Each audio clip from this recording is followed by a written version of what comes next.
Hey, Jeff Howard here at Kiteboarding.com.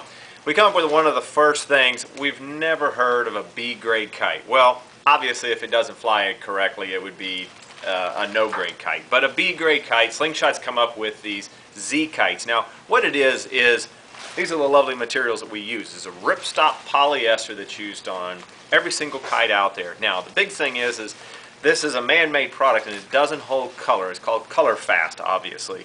Now, the thing that we did some testing on many years ago is that these colors can bleed from one to the other. It's a very, very thin layer of moisture. It will bleed over to it. It does not hurt the material at all due to strength of any kind.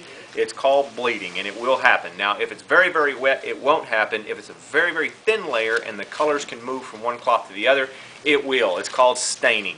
Does staining have any problems? It doesn't. All these Z kites that they came out with, they did get a little bit of moisture in them from storage. It doesn't hurt the kite at all. They have full warranty and everything else on all these Z kites. Hey, we hope a bunch of these come down the line somewhere because it's a benefit to you.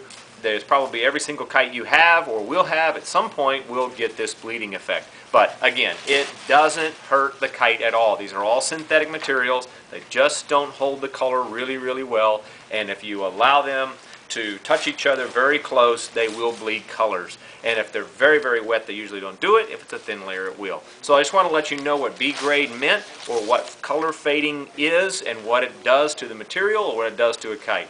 All it does is change color. So you may not look that good out there on the water with a little bit of these color bleedings over, but the kite will perform absolutely to its 100% use and have full warranty. That's Jeff Howard here at Kiteboarding.com to educate you just that one step further.